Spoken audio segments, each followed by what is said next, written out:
Robbo. It's the most talked about TV show that's not on TV. And I think you guys are amazing. With raw, honest opinions. This was not a mistake. This was a lie. Exclusive stories. Some industry insiders have been talking about this. Is that a Ben Robin Robbo exclusive? And plenty of famous faces. I'm not wasting these gold moments on 60 Minutes. The Ben Robin Robbo Show is the new way to stream your news. This is the stuff that headlines are made of. Live every Monday to Thursday at 1 p.m. Australian Eastern Standard Time on Ticker TV or Facebook and Twitter at BRR Show. Watch live or on demand. Ben Robin Robbo. Streaming across the globe, Ben Norris, Rob McKnight and David Robinson. Ben Robin Robbo News.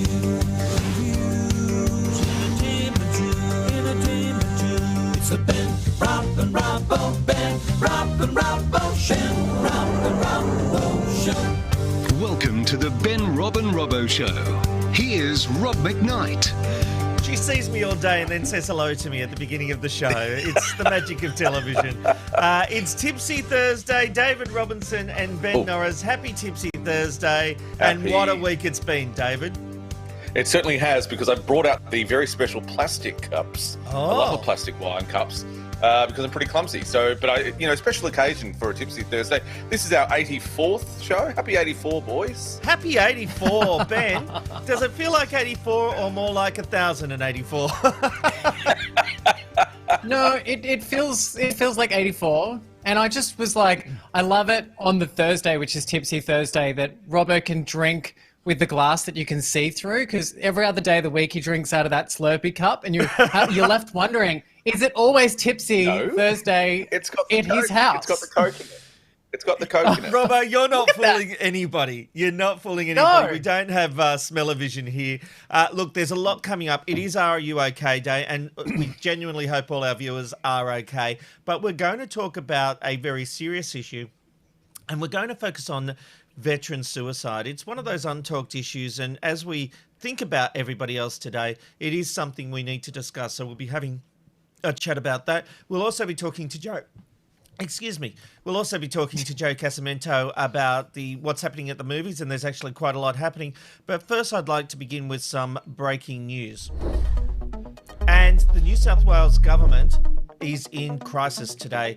The Deputy Premier has announced that his party will no longer support the Liberals within their coalition. Have a look at what he said a short time ago.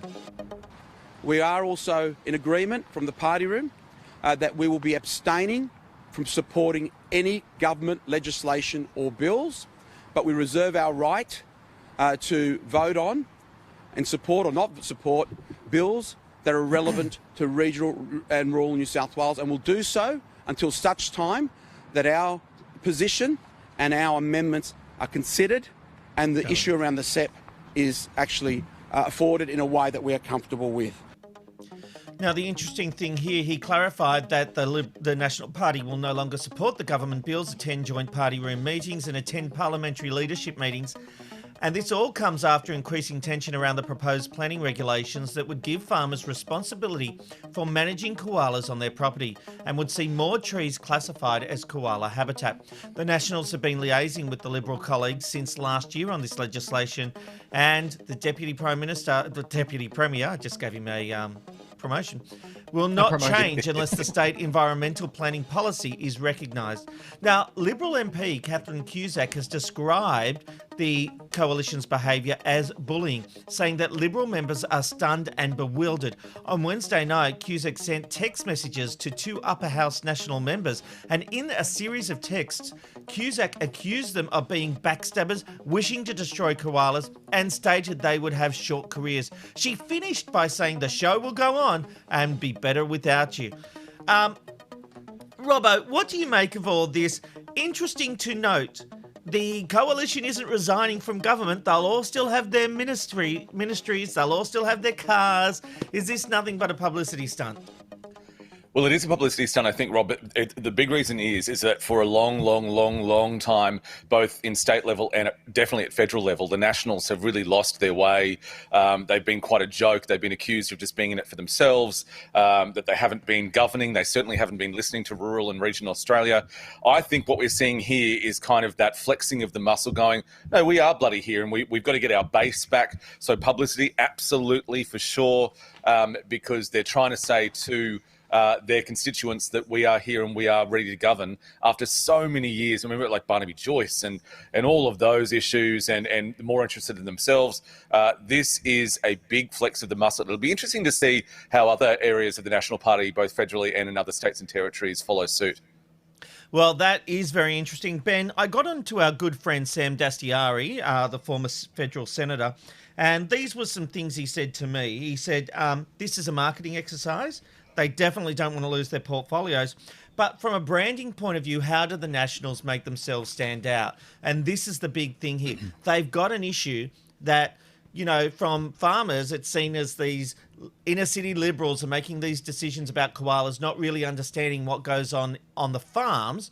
And this is an issue that the coalition feels could hurt them in the polling, but also gives them a place to draw a line in the sand and have a differentiation from the Liberal Party. Yeah, well, I think it's a clever ploy. They definitely managed to cherry pick a really good issue that they could grandstand. I mean, I was expecting at the end of that little clip for them to have people in the background with T-shirts saying, "Think of the koalas." Like, it was just such an emotional topic that, you know, tears on the heartstrings. And what does Robbo call it? The bleeding hearts of the country. You know, make sure you talk about the koalas. You know, because that way we can make a lot of noise and get our point across. Because at the end of the day, politicians, they really just want to be heard. They really want the headlines. Well, that's true, but you've got to say, if you're not supporting the government, you don't have a right to be in government.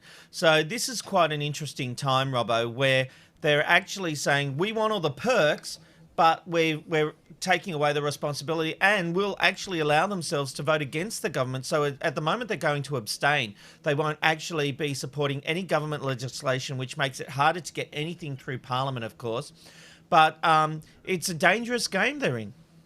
But it's for their base, though. You mentioned just before, as I did with the inner city Liberals, not listening to them. They've lost their base. They've lost their way. They've been decimated in recent, especially federal, and then also the state elections. They've decimated. You know, the base doesn't believe that the National Party is there to govern for them. This is the way to do it, isn't it? But they've also can't let hold of the power that they've got to give. This is a big risk. This is, you know, it's a huge thing to do. And time will tell if the farmers think, oh, this was a good idea. Well, indeed. Let's move on. And Queensland Premier Anastasia Palaszczuk is once again under fire for her border closures. And this time, Tom Hanks is involved. The actor, who recovered from COVID-19 recently, has been allowed back into Queensland, but doesn't have to quarantine. This is despite yet another harrowing story of a dying man who is not allowed to see his children. Mark Keynes, who is only 39, has terminal cancer. Now, he lives in Brisbane. However, only one of his 4 children will be permitted to cross the border to be with him in his final months. His dad, Bruce Keynes, spoke to the Nine Network's Carl Stefanovic this morning. You want to be there and you can't. And what is that like? What is that feeling like? Gut wrenching. I mean, all you can say is gut wrenching. I mean, it's especially hard for Mark today because his 2 middle kids, the twins, are 11 today. Oh. And that makes it a little bit hard for him. Again, thinking of what today is. Bruce was then asked this really tough question. This is a difficult question, but this is the predicament that you're in. Have you had a discussion about which child will go and see him? We've said none. We could not pick one over any of the others. It's impossible. Every one of them deserves it more so than, you know, as much as anyone else. I mean, it's easier to pick the adults, which adult and which adult not to go and not to go, but it would be the children. I can't believe we're having this discussion and this debate. I mean, how do you choose? No one should have to do that. What are you being told? You can't. It's impossible to choose. What have you been told by the Queensland government? Well, basically, what we've officially, or unofficially, because nothing's in writing. One, we had too many people trying to come up. Two, we weren't allowed to drive; we had to fly in, and then we probably wouldn't get out of the airport anyway, but sent us back. And three, by us wanting to go and see Mark, we're being selfish and not taking any thought as to the welfare of the other cancer patients. Carl then asked what he thought about the very famous exemptions the Queensland government does make. So how do you feel when you see these other people going in? I mean, to me, I think it's ridiculous. I mean, the worst ones out of a lot, they more so even than the AFL ones that ones on the boat. You get some multi-millionaire gets charged $1,000 to spend time in Queensland so he can do as he wants. Yeah, the family said they've been in contact with their local and federal members and are hoping with the help and publicity a solution will be reached. Robbo, I've been very vocal about the border closures and how I support them. I am getting concerned that celebrity exemptions are derailing the hard lockdown. Yeah. And I've always appreciated your opinion, Rob, as well, but I can't. There's two words that come to mind, and it's icky and gross. It's just, we're starting to get down to the gross end of the stick when Tom Hanks, who has had COVID-19, is allowed back in, doesn't have to quarantine. Danny Minogue could go to her own place and do her own thing. Why is that, Robbo? Is that because they assume he won't catch it twice? Why have they allowed him straight through? I believe it's because the film industry as a whole have given the Palaszczuk government a COVID safe plan, and he falls within that COVID safe plan. It's just, and that might be true, it's bad optics. It's a bad look for the government for this to happen. We've seen a lot of these, and we're going to see a lot more of them. Imagine telling your 4 young kids that only one can see them, and then the decision, rightly so, as Bruce said there, there'll only be one that will be able to go in there. This is tough stuff. Karl Stefanovic said at the end of that interview that there is a medium, and I don't want to plagiarize him, but I 100% agree. There are mediums here. You do not have to be this hard and then that lenient. There's got to be a middle ground. Yeah. There was also this idea, and we've talked about this as well, that if you're possibly sick, you can't go into hospital because that's really selfish. We're not animals, we're humans. And I just refuse to believe that a man who's got 3 young kids who will not see the new year, that there is not a bloody way that all four of those kids can go into the hospital in some bloody room and just make that little dream happen. This is disgusting. This is gross. And Tom Hanks and all of those other people should be put into quarantine if we're going to put families through this. It makes me angry. It's disgusting. Yeah, Ben, I actually got to say, this is hard. And, like if we had the hard lockdown and there weren't exemptions, then you would say, well, okay, you have to Zoom, and as terrible as that is. But we are giving so many exemptions, and it does seem to be to those with the money and fame get the exemption.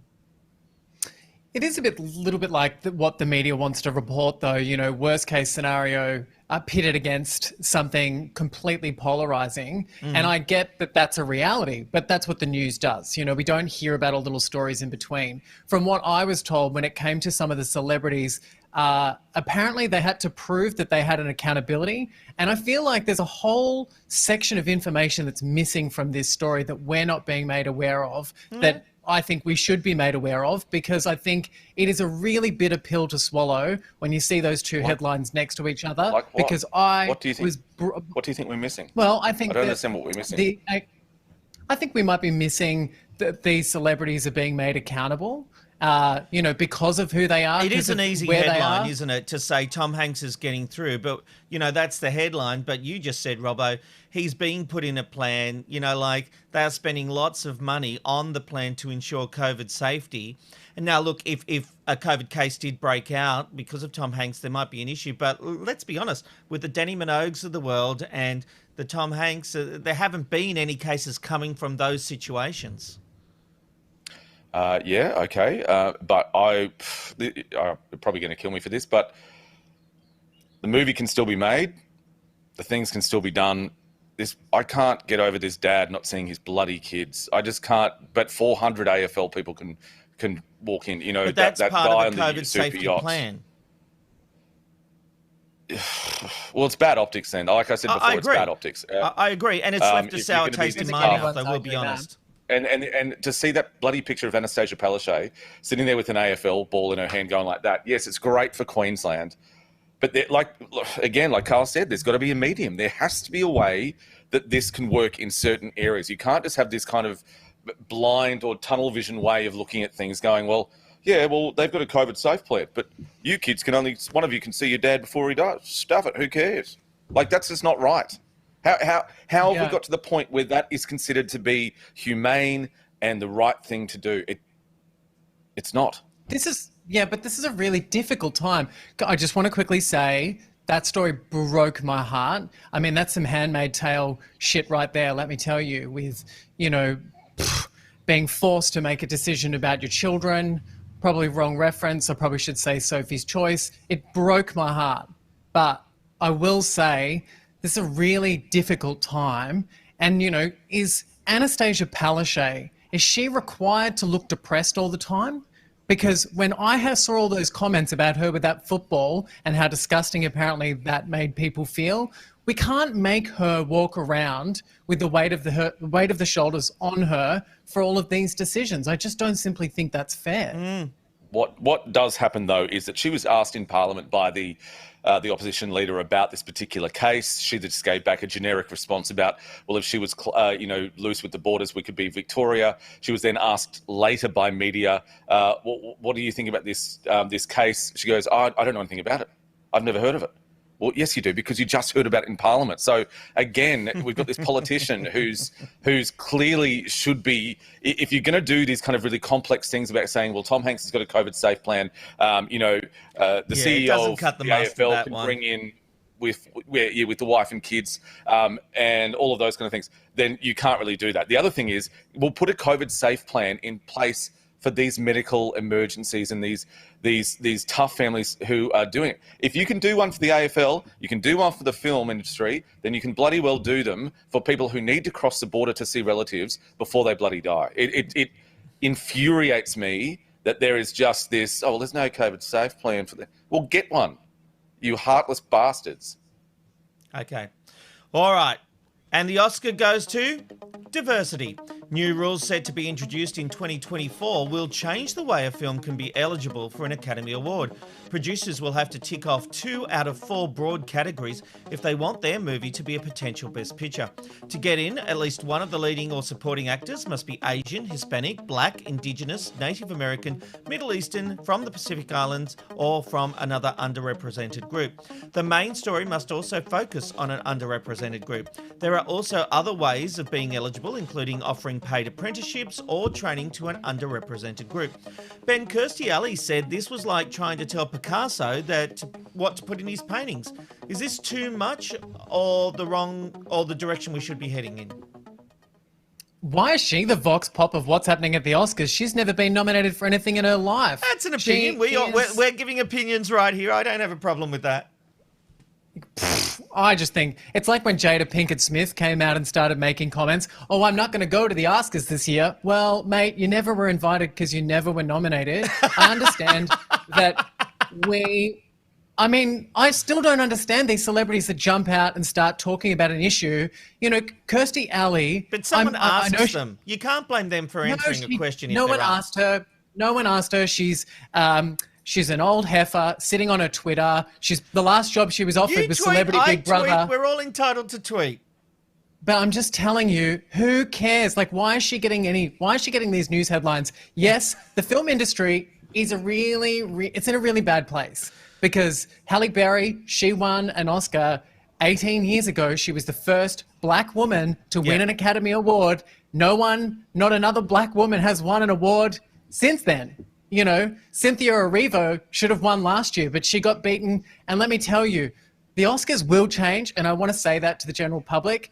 Do we need to put these things into place? Probably. I don't know. As in, it makes no sense when you write it out on paper. But we do need to get to a point where all people are being reflected through film and cinema. Sure, but the Academy has actually opened up. The Academy was very much older white men. Really, but they opened it up. Yeah, but they'll be dead soon. So thankfully, in years to come, we will get to see probably a more even keel when it comes to people being nominated. Sorry, I didn't mean to jump in on that. I just that's got too okay. excited. You're absolutely right. The fact is that the Academy is now more diverse. The thing I worry about is it almost ends up dictating what kind of film you can make. And I know there are ways of getting around it behind the scenes, but films should be made and judged on the merit of the film, shouldn't they? It's like when BAFTA did it last year. I had concerns about the fact that, or earlier this year, I can't remember, but I had concerns about the fact that, you know, what is a good film? A good film is something that should just be viewed on the final product, not the elements that go into it. And that's what concerns me. And I agree, diversity should definitely become part of filmmaking and the Academy and all that kind of stuff. But I worry when we put rules on what is eligible to be a film, a Best Picture film. It worries me. Robbo? Yeah. Yeah, no, sorry, I totally agree with you. I'm totally okay, and I've got a big thing about if you've got supporting actors or main actors, then yeah, like maybe one of them, you know, to be inclusive. I kind of am all right with that. So as I was reading about this, I thought, yeah, that's good. Then when we got to the fact that the story has to be part of an underrepresented group in order to get that Best Picture. No, because now you're stopping a million other stories being told. Yeah, absolutely. Yes, those stories do need to be told, but I'm okay with the actors. It's when you start telling and dictating what stories need to be told, I'm not okay with that, and I don't think that's the right way. I think this is a bit too heavy-handed. There is something that needs to be done, but this telling what stories to be told, no, not for me. I wonder whether or not, though, with the next Jurassic World, whether some of the dinosaurs will need to be played by the Chinese. Big underneath these rules. All right, well, moving on. And 114 stubby holders from Pauline Hanson One Nation Party were set to be delivered to residents of the lockdown public housing towers in Melbourne. However, much to the dismay of Australia Post Chief Executive Officer Christine Holgate, the council interrupted these deliveries. After Pauline Hanson had referred the residents of the towers as drug addicts and alcoholics from war-torn countries, it was thought that the stubby holders saying, "I've got the guts to say what you're thinking," would inflame the situation. However, upon learning of this, Holgate threatened legal action in an email if they were not delivered by 4 p.m. that day. Robbo, it's a bit dangerous when council is deciding what can and can't be delivered, isn't it? No, I don't think so. I think this was the right thing to do. She called these people drug addicts. She called them people who weren't social distancing. She said they were probably second language. The handwritten note that went with those bloody coolers was, no hard feelings. Piss off, you patronising Yeah, but that's not up idiot. to you or the council to decide what does and doesn't get delivered. She wasn't breaking the law. No, I'm just going to say, they called it a tinderbox, and I agree with it. What she said was so inflammatory, so unhelpful, had no policy backing, had no help to it. You talk all the time about politicians politicising this issue, and it's exactly what she did, and she shouldn't be allowed to do that. Not so arguing I that liked in that the slightest. council. This was absolutely a publicity game. She wanted to send that and get it leaked out and make headlines. Agree with all of that. But I am concerned when governments are censoring the mail, what does and doesn't get delivered. If it's not illegal, and what she was doing wasn't illegal, I have a major concern about who is deciding what is valid post and what isn't. I have a major concern with the CEO, the highest public servant of Australia Post, going into bat for a single denomination of a political party, and that is the One Nation Party. She was going into politics today. too. She wants Pauline Hanson on side to make sure Australia Post gets its funding and a whole other variety of political issues. I don't even care about that. I care about the fact that a council is deciding what can be delivered. This is Not normally. They totalitarianism stuff. No, they just did it because of her comments prior. They wouldn't have been stopped without her comments prior. I think it was the right call. She angered and upset a lot of people. And I understand that when they were dealing with the fact that they were locking up 3,000 people, never been done before, unprecedented, had a lot of criticisms of that themselves, but they had to make decisions for the greater good. I don't think in this instance this is a bad thing. Ben, I want to hear your views on this, please. Well, I think it's a morality issue, at the end of the day. So, like, when I'm looking at with my morals and ethics, I'm glad that woman stepped in and censored Pauline Hanson. But I guess that's a personal that's reflecting that's personal opinion politics. of mine. I know. So it is a tough one, but I can't get past the fact that I'm glad that was censored. I feel bad about it because, I guess you're right, Rob. And I guess in some ways she shouldn't have the power to do so.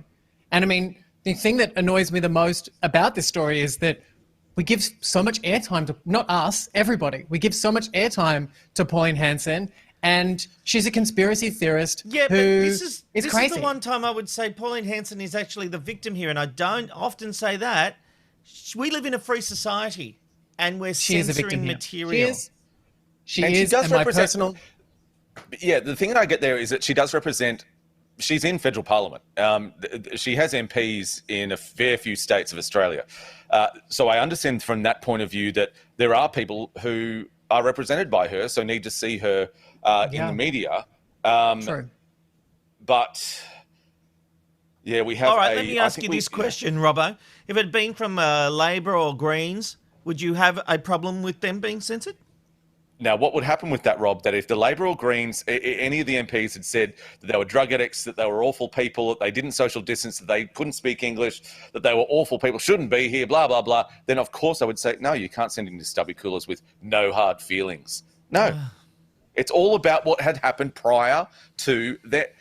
The council could have had riots. Okay, let's go for that side. So if you then had, it was a tinderbox, like I said, maybe all it took was a match because they were really angry. They were really upset about being locked up. They are low socioeconomic. Remember we talked about on this program.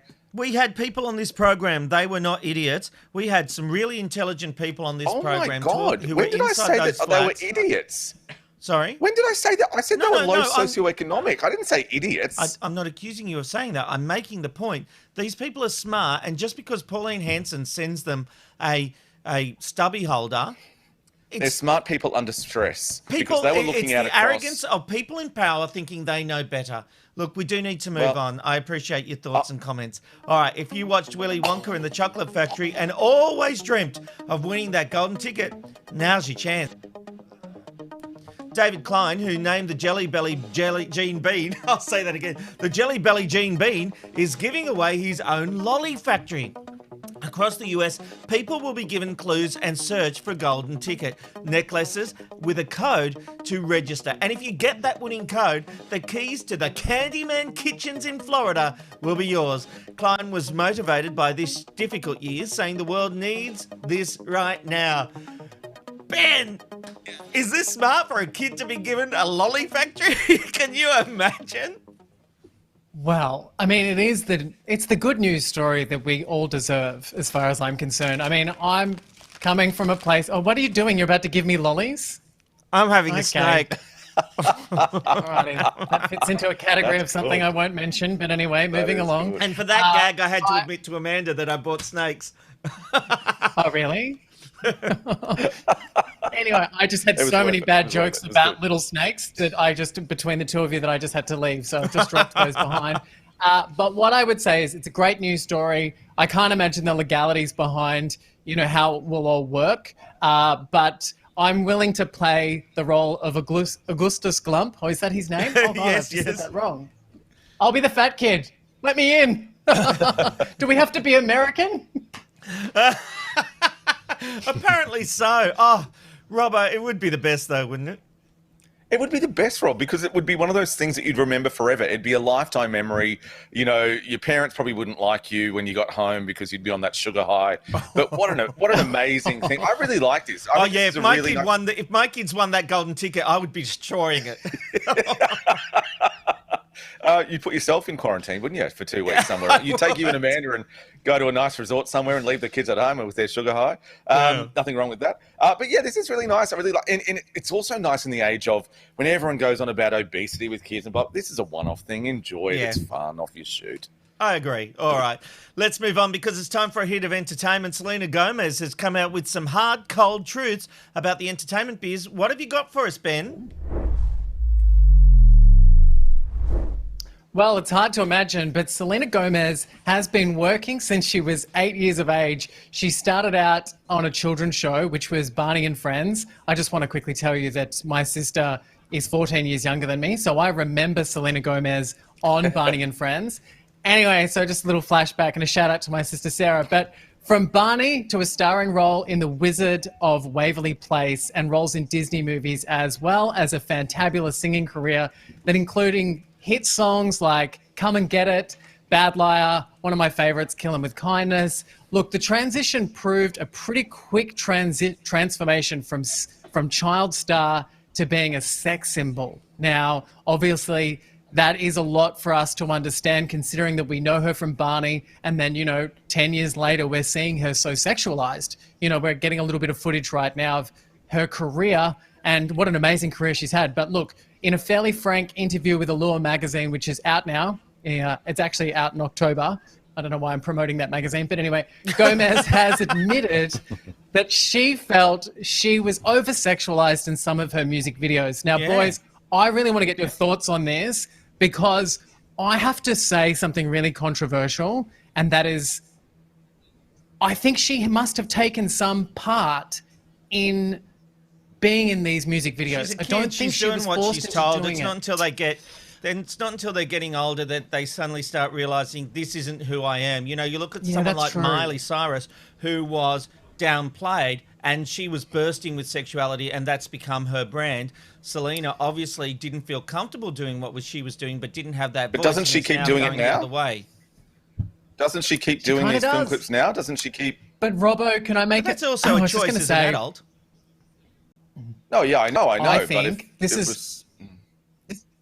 This is a real sign of the society that she has grown up in and the era that she's grown up in. And this is really dangerous, because if you look at social media and the way in which we are rewarded, and let me tell you, for her to come out, and if she had just stayed dressing her age, I guarantee you she wouldn't have had the career that she has had. So might be it's true. kind of awkward, because we have rewarded her along this path, which I think is dangerous.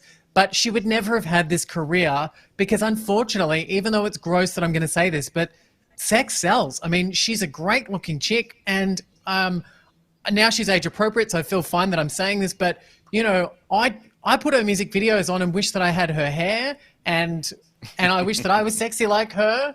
So I'm just like, I don't know. I think it's a really difficult question when it comes to sexualizing children at a really young age, because I don't believe that is accurate. But now that her career has continued on in the last 10 years, we have seen her choosing to be portrayed that way. Interesting. All right, there's more entertainment on the way. What have you got a bit later on, Ben? Well, we're going to talk about a few things, but something that people watching television this morning may have seen was one of the ABC reporters. He had an emotional moment which went live. A lot of people making inquiries about that. So, yeah, and a few other things. So I'll get into that a little bit later. We're running out of time, so let's get to it. Thank you, Ben.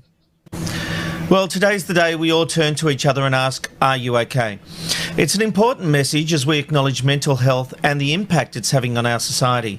Look, it's our hope at this show that we bring a little bit of joy to those who might actually be feeling lonely. Hopefully you argue along with us and have a laugh along the way as well. But look, instead of talking generically about the issue, today we wanted to focus on our veterans and Defence Force. Did you know that ex-servicemen have the highest suicide rates, and ex-servicewomen are more than twice as likely to take their own lives than women who have never served? But what are we doing to help those who have served our nation?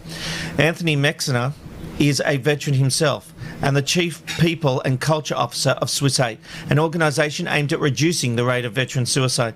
Anthony, welcome to the Ben, Rob and Robbo Show. G'day, mate. How are you? Mate, I'm okay, and of course that's a good day to ask that question. Look, in your experience as a veteran, what is it that makes this group such high risk? Mate, to be honest, I think there's a couple of factors, and it's a really great question and a really tough one, because if we really knew the answer, we could fix the problem. I think there's a couple of factors, mate. One is probably that we get to experience as a particular demographic of society camaraderie and mateship on a level that's seldom experienced by the rest of society. Yeah. And with that, we get taught resilience and mental health and training that would probably allow us to keep moving forward as opposed to putting our hand up. And so when these soldiers are leaving defence, I think that they lose their tribe, they lose their purpose, and they lose their identity. And that is a really big, for us as well, we've sort of encapsulated on that it's one of the massive factors in their mental health decline. Yeah, absolutely. As a member of the Defence Force, you're obviously taught things like strength and resilience. Do you think that those values that are instilled into you make it harder to admit that you're struggling? Yeah, I think there's still as much as we're all sort of moving forward, there is a stigma that we're all trying to distill, and I think we've gone leaps and bounds in the last 10 years with it. I think that there's some great initiatives now, and there's some absolute role models in the space showing lived experience, showing post-traumatic growth and moving forward. But yeah, I think that's probably one of those key factors in you don't have to be tough all the time. If you need a hand, ask someone, reach out, or... Yeah. So, Anthony, when people are serving, is there any, or is there adequate mental health and support for people who are still serving? Current serving, the services that are available, mate, they are pretty good. There is a lot of stigma with, a lot of people don't want to put their hand up while they're serving because they think there's going to be a career terminating move for mental health, and it's simply not the case. We just haven't caught up from a rhetoric from 10, 20 years ago. So there is some good stuff while people are still serving. It's just people have got to reach out and find those. Yeah. So services. What's the answer here? Because, and I know it's not an easy solution, I know that, but I feel like this issue has been swept under the carpet. We've seen movies depicting Vietnam vets who have struggled with coming back after a war. People who are in the Defence Force see things that we can't even contemplate. So how do we help these people? Is there enough government funding? Is that what we need? Is it more access to psychologists and psychiatrists? How do we make this better? I think the Vietnam vets had probably a pretty good leg to stand on when they come back. There was no services, and they really paved the way. They were the pathfinders in generating a lot of these services that we can now benefit from as contemporary or veterans these days. What can we do better? I think we need to stop the victim mentality that is sort of permeating through the veteran culture at the moment, which is... what does that mean? So... In my experience, mate, the victimhood mentality is that once you get diagnosed with something or something happens, that is who I am, that is what I've done, and I'm not going to continue to move forward or grow from that. And taking responsibility for your own actions, not leaving it into the hands of the government to fix the problem and trying to find a way forward. There is, if you do 1 day service in the Army, currently you are entitled to free mental health for the rest of your life. 1 day service, you join up and do basic training, free mental health for the rest of your life. So the services are out there. It is a national, Open Arms do some great things, but it's on a national scale, mate, and as hard as it is, there's varying degrees of success through the whole program, isn't there? So does that mean people aren't helping themselves? Some people, they just sit down and they accept a diagnosis, or they want to get a big payout, and they'll just sit and that'll be it. They'll stew. That's their lot in life, and they won't continue to move forward. And it's always easy to blame government and blame hire. You've just got to take a bit. I know it's tough, and I'm not saying that for all cases, but you have to take some ownership of your own problems, I think. Yeah, I think that's very true, Anthony. Can you tell us a bit about Swiss 8 and how that's making an impact on veterans? So we realised that acute mental health is an area that A, we're not qualified to deal with, B, there's already plenty of services out there that we can turn people to. Swiss 8 is a proactive mental health tool to teach people some basic tools of holistic living, 8 principles, so that when they do fall, or if they do fall off the wagon, they've already got these tools and routines and disciplines in place prior to that so we can get them back on track quicker, so that we can teach them some introspection on where they're at, and sort of they know when they're falling down, if you understand me.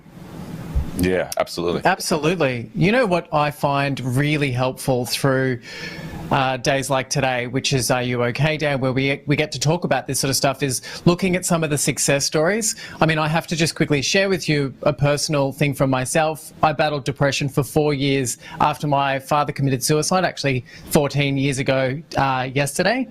And it's interesting, the success story for me was always that I could say to people that I came out of it. You know, if you are suffering depression or you have mental health issues, it may not always be like, I'm talking about situational depression, that's my story. But what I love about today is success stories. Have you got a success story for me where you've been able to get someone on the right path? There's a lot of, I could list dozens and dozens, mate, where we get people reaching out. You get the good and the bad. You get people phoning up at 2 a.m. in a bad place, but you get people who just PM you and just say how much they've helped. Myself personally, this is having purpose and getting back behind this program has helped myself with my own mental health struggles and allowed us to move forward. There's so many stories, mate. I couldn't to have one particular one, mate. I'll ring you later. I'll ring you later and ask. I'll get you to tell me all of them. Well, it's obvious you guys at Swiss 8 are doing a fantastic job. And look, if you are currently serving, you're a veteran or even the family member of one of those who has been who this has struck a chord with, please reach out to Open Arm Veterans and Families Counselling on 1800 011 046. And if you are in need of support in general, Beyond Blue is there for you on 1300 22 4636. And of course, Swiss 8, Anthony, you guys are seriously doing a great job and helping our veterans. Thank you for the work you're doing, and thank you for being on the Ben, Rob and Robbo show today. Thanks, mate. Pleasure to be here. It's the random life shot of the day. Where are you going today? You'll never know where you'll end up with the random life shot of the day. From serious issues to our feedback, but it's feedback with always interesting. But before we get to that, we're at Rome, Italy, where it's a low of 21 degrees today and a top of 33 degrees. What a lovely shot. Oh, I like that. Nice choice, Amanda. All right, let's take a look at some of the feedback coming through to the Ben, Rob and Robbo show. So bloody wrong. Let the kids in, says Leo, regarding the Queensland government not allowing people to go across the border to see their dying dad. Mary says inclusion and acceptance, not PC creating segregation and dictatorship. That's in response to the Oscars diversity regulations for Best Picture. Reggie Sorensen says, Robbo, you are looking very tropical in that shirt today, considering it's gloomy here in Queensland at the moment. I try my best. Mary says, table next to me at the cafe aren't impressed. Did I mention I have the BR&R on speaker? Stuff them. Good on you, Mary. That'll get a few more viewers up. She's getting the word out there. Thank you for that, Mary. Graham says, have those snakes been dipped in alcohol? Oh, they sure have. Oh. They sure have, Graham. Glenn says, Rob has flashed and gagged on a snake. It's been quite a week. Indeed it has, Glenn. Indeed it has. Amanda says, you look at Jojo Siwa and the amount of flagged she cops for dressing young. Even 12 to 13-year-olds are dressing a lot older than kids did when I was that age. And that's very true, talking about the Selena Gomez. And Glenn makes a very good, I couldn't agree with this statement more. Don't ask, are you okay?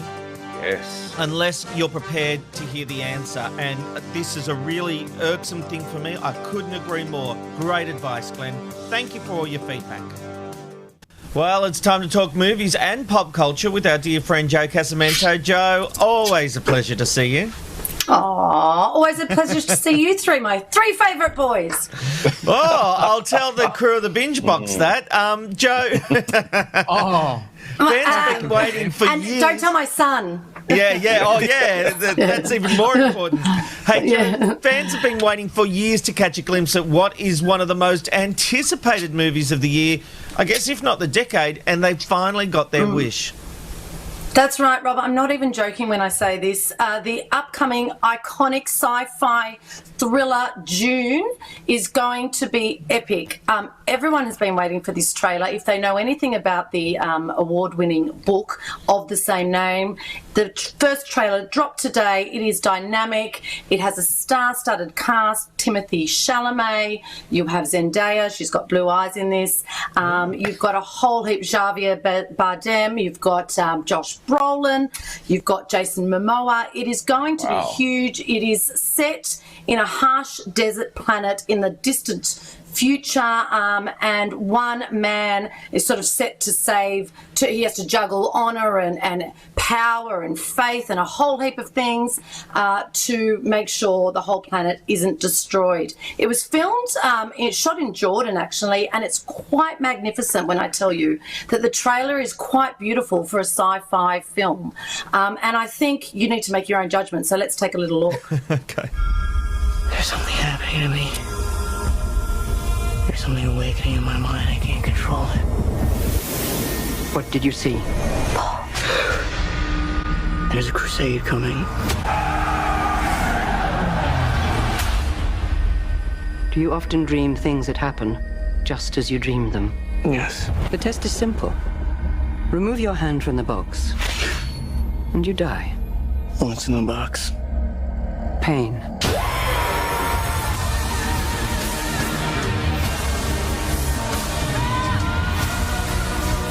One day, the legend will be born.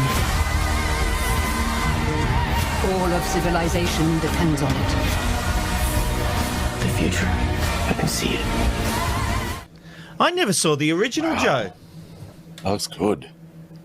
This is the first. It's based on the sprawling sort of epic novel. Sorry, by can Frank we pick up, Herbert. Joe? I screwed up your microphone.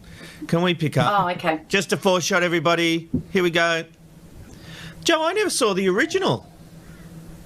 No, well, this is this one is based on the epic novel by Frank Herbert, and the director Denis Villeneuve gave us Blade Runner, so a lot of his fans are absolutely, wetting themselves over this one. Sorry, it's so grotesque. But it's going to be huge. As I said, the cast is amazing, and Warner Brothers have put it down for a December 26, which is the biggest film box office day of the year, as we know, Boxing Day. Let's hope, fingers crossed, all cinemas are back by then, and we can get back to normal, huh? Yeah, absolutely. Exactly right. I'm actually wondering whether or not it's going to be any better than the 1984 one that David Lynch did, which I'm still trying to work it out. Like, David Lynch movies really confuse me. They're almost as bad as Christopher Nolan, right? But in a different way. But sort of, it's Good like point. You need a sort of. It's like watching a cat do a Sudoku when watching me try to work those films out. I agree with you. That is so true. Not good. Now, I want to ask you, we're getting used to this new normal of social distancing award ceremonies, and you've got some more information about that. That's right. September 20, which is in 10 days' time, is the Emmy Awards. And, of course, we are now in a new normal, as you just said, Ben, and this one is going to be hosted by Jimmy Kimmel. It's going to be hosted from the Staples Center, and it has an amazing plan. They plan to send a crew out to all 140 nominees and follow every single one. I don't even know how they're going to pull that off. But the late-night host was interviewed recently, and he said it could not be more bizarre than the year he hosted the Oscars, where La La Land was announced mistakenly. Remember that? Who can forget that, right? No. When it was supposed to be Moonlighting was the true winner. But he said, look, it's going to be a dreamlike sort of thing. He's comfortable with the idea of not getting a response from an audience, he says. Of course, it is more fun to get laughs from your big jokes, but he also wants to make sure that all those, TV stars get their rightful dues and get honoured in the way that they should be, despite the pandemic that's going on. Oh, that's a very good idea, Joe. Now, we've talked a lot about Disney's live-action remake of Mulan, but it's seen some controversy this week. That's right. So, we've talked a lot about Mulan and how they were going to release it in cinemas and they weren't, and they've released it in China, but now they decided to drop it on Disney Plus, which has been controversial in itself because even if you are a subscriber, you have to pay an extra $29.99 on top just to see this one film. So that's been controversial in itself. But when it lobbed a few days ago, there was another controversy in that in the film credits, Disney actually thanks a Chinese company, which it sort of credits to Chinese government authorities and a company who have been linked to human rights violations. So that in itself has caused a bit of a stir for Disney on this one. I watched last night. I paid my $29.95. I might claim it back from tax. Don't know. But we all know the story. It's of an emperor who is his eldest daughter, Mulan, is set to defend the country when he falls ill. I think we've probably seen the trailer before, but let's have a little look for those fans out there at what you can download for $29.95. Citizens, we are under attack from northern invaders. By edict of His Imperial Majesty, every family must contribute one man to fight. Have you no son? I am blessed with 2 daughters. I will fight.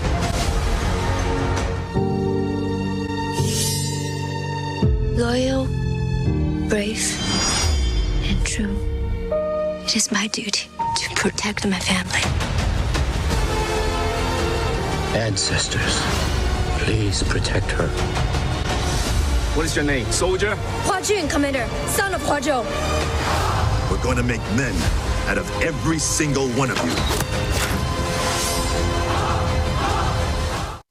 Oh, Joe, what's the verdict? What did you think? Oh, well, I'm interested to know because I think Ben watched it with his partner last night as well. But I've got to say, look, the lack of singing, there was no music, the lack of romance, the lack of comedy, even the lack of a loudmouth dragon, for goodness sake, from the original. $200 million might buy you a lot of scenery and a lot of sets and a lot of stars, but there's a lot of spectacle, but it's a bit of style over substance for me. I think it lacked the heart we want from a Disney film. I'm not sure what you thought, Ben, but for me, it's a middle-tier Disney film. A bit like Dumbo. You remember the remake of that? Oh, yeah. Just didn't elevate it to more than the original. Stop and I with the think remakes. that's what we're looking for. Stop with the remakes.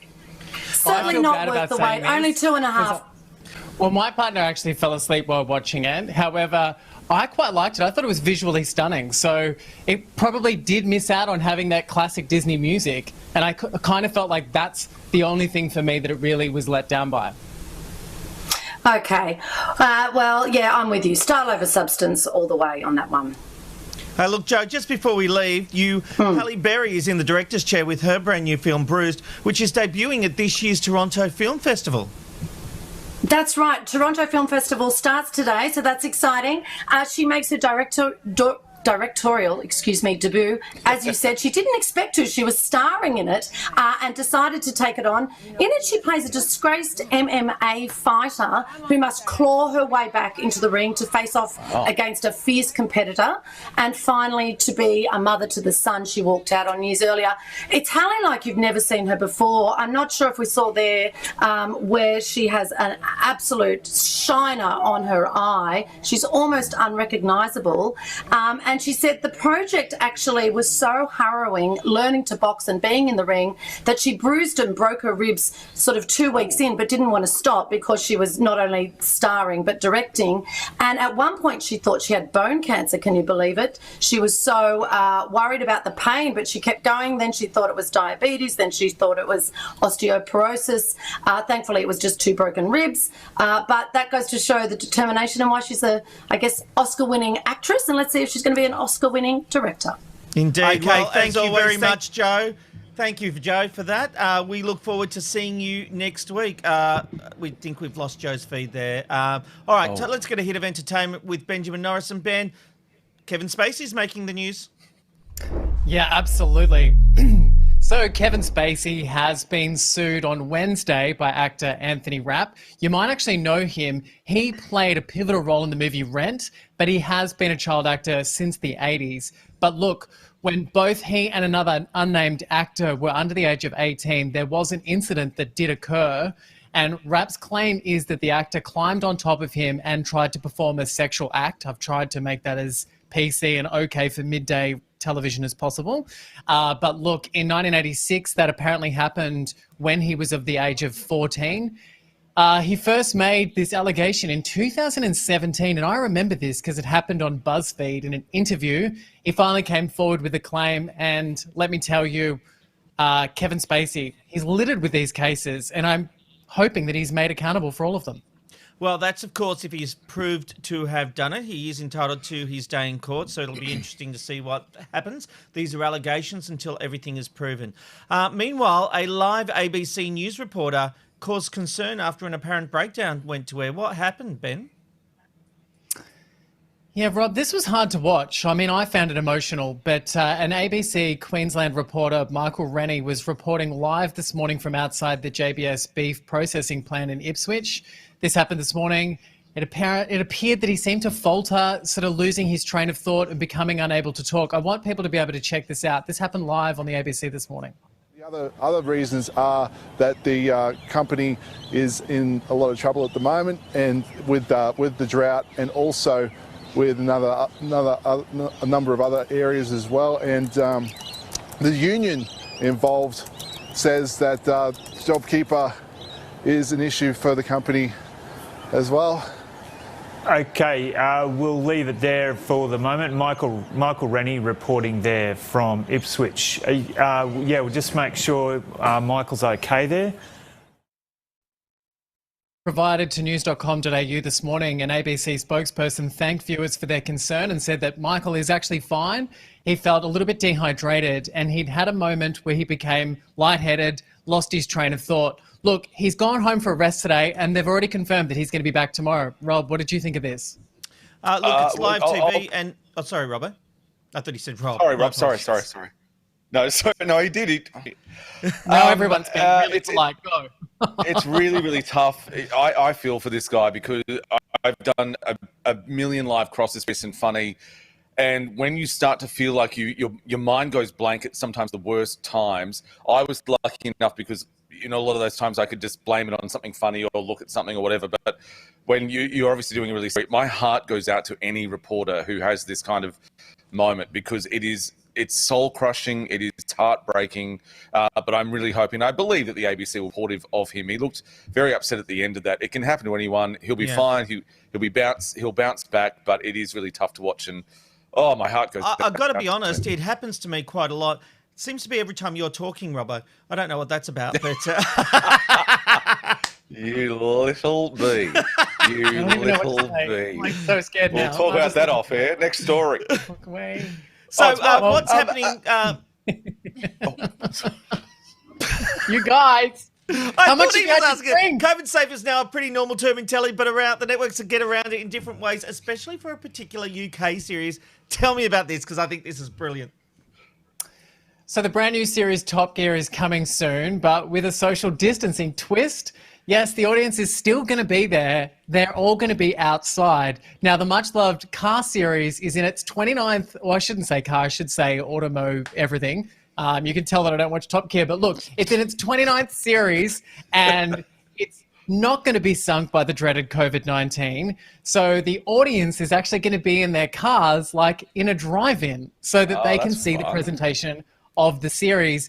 It actually is quite good. And the joke on Twitter, which I thought was really clever, is here is hoping that for once the British weather commits to the forecast. So let's hope they don't get washed out. Ben, that's great. I think that's really, really clever. Guys, thank you for another big week. Think about what we had Joanna Griggs, we've had Scott Cam, we've had great conversation, a few arguments on the way. But you know what I love? At the end of Tipsy Thursday, I seem to forget it all as I drink away. And that's just what happened on camera. God for that. That's just what happened on camera. Yeah. So, you can only imagine what happens behind the scenes. That's true. We'll see you next week on the Ben, Rob and Robbo It'll be another big week. Happy Tipsy Thursday. Bye-bye. Ben, Rob and Robbo Show.